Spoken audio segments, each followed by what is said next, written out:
السلام علیکم۔ ایسی مزید ویڈیو دیکھنے کے لیے ہمارے حق آفیشیل چینل کو سبسکرائب کریں، لائک کریں اور شیئر کریں۔ جزاک اللہ۔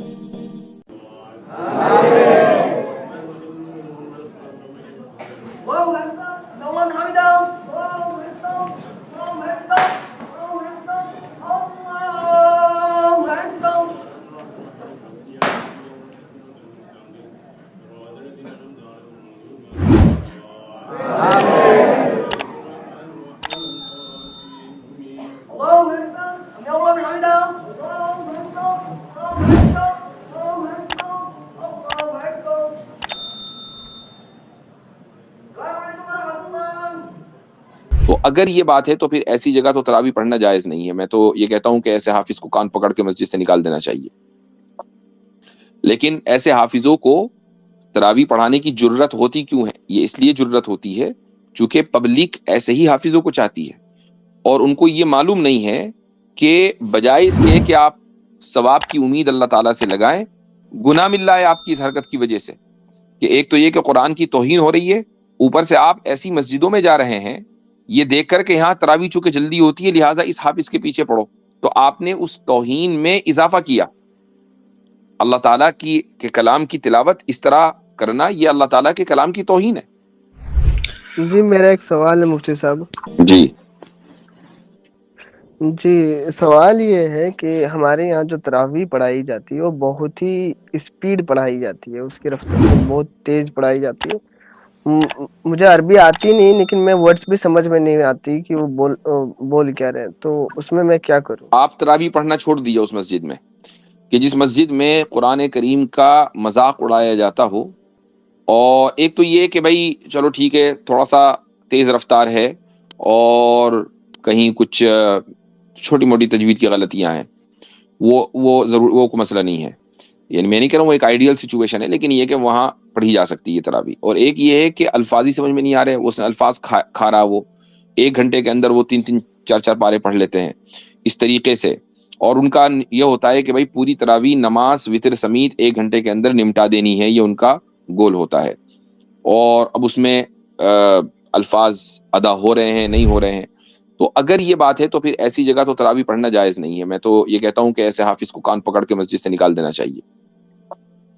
لیکن ایسے حافظوں کو تراویح پڑھانے کی جرت ہوتی کیوں ہے؟ یہ اس لیے جرت ہوتی ہے چونکہ پبلک ایسے ہی حافظوں کو چاہتی ہے، اور ان کو یہ معلوم نہیں ہے کہ بجائے اس کے کہ آپ ثواب کی امید اللہ تعالیٰ سے لگائیں، گناہ مل رہا ہے آپ کی اس حرکت کی وجہ سے، کہ ایک تو یہ کہ قرآن کی توہین ہو رہی ہے، اوپر سے آپ ایسی مسجدوں میں جا رہے ہیں یہ دیکھ کر کہ یہاں تراویح چونکہ جلدی ہوتی ہے لہٰذا اس حافظ کے پیچھے پڑھو، تو آپ نے اس توہین میں اضافہ کیا۔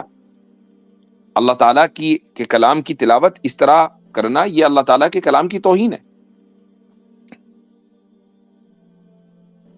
اور آس پاس سارے مسجدیں ایسی ہو تو کیا کرے؟ گھر میں سورۃ الرحمن پڑھ لیں؟ آپ آرام سے علم تری کیف سے پڑھیے، جہاں سے آپ کو یاد ہو، خود تراویح پڑھ لیں، وہ زیادہ بہتر ہے، اور قرآن کریم کی تلاوت خود کر لیں، اور رمضان کی سنت پر، یعنی رمضان میں ایک قرآن ختم کر لینا چاہیے، یہ سنت ہے، تو آپ اس کو اپنے طور سے قرآن کریم پڑھ لیجئے، اس طریقے سے سنت ادا ہو جائے گی۔ لیکن اگر قوم اس وقت تک، جب تک کہ اتنا ہارش سٹینس نہ لیا جائے کہ ایسے لوگوں کے پیچھے یہ کہا جائے، اور یہ حقیقت ہے، یہ ایسا نہیں کہ میں نے صرف ایک ہارش سٹینس لیا ہے، بلکہ یہی حقیقت ہے کہ ایسے حفاظ کے پیچھے کہ جو قرآن کریم اس طرح پڑھ رہے ہوں کہ سمجھ میں نہ آ رہا ہو کہ کیا پڑھ رہے ہوں، اور قرآن کریم کو اتنا تیز پڑھ رہے ہوں کہ الفاظ بدل رہے ہوں، تو ایسے حفاظ کے پیچھے تراویح پڑھنا گناہ کا کام ہے، یہ اس سے ثواب ملنے والا نہیں ہے۔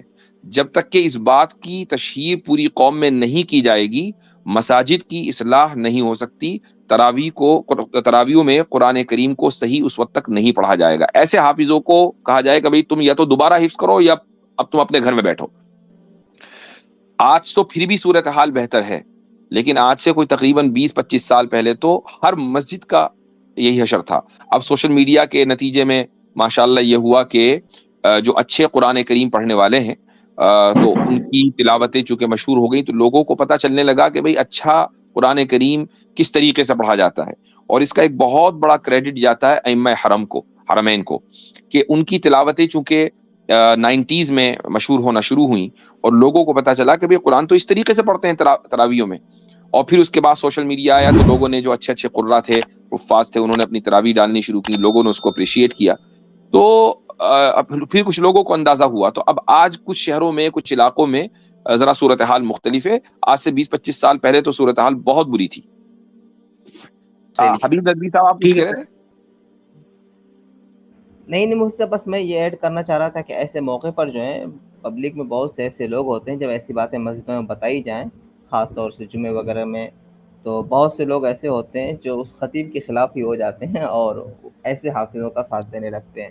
تو یہ ایک بہت بڑا میجر ہوتا ہے جو ایسے حافظ نکل کر سامنے آتے ہیں جن کو پبلک کا ایک بہت زیادہ سپورٹ ہوتا ہے. تو یہ بھی ظاہر ہے کہ اس طرح کے لوگ اپنی عاقبت تباہ کر رہے ہیں. لوگوں کو یہ سوچنا چاہیے کہ اگر رمضان میں ایک نیکی کا ثواب ملٹی پلائی ہوتا ہے تو پھر گناہ کی بھی اتنی شدت ہوتی ہے. یعنی جس طریقے سے ایک آدمی اگر نیکی کا کام کرے اور اس کو اس کا جو ثواب مل رہا ہے وہ 10 ٹائمز مل رہا ہے یا 70 ٹائمز مل رہا ہے یا 700 ٹائمز مل رہا ہے, تو اگر کوئی آدمی رمضان میں پھر گناہ کا کام کرتا ہے تو پھر اس کی جو سزا ہے وہ بھی پھر اتنی ہی شدت کے ساتھ ہے. تو لوگ اپنے گناہوں میں اضافہ نہ کریں اس مبارک مہینے میں, اور قرآن کریم کی بے حرمتی ہرگز نہ ہونے دیں. یہ ذمہ داری ہے ان کی. جی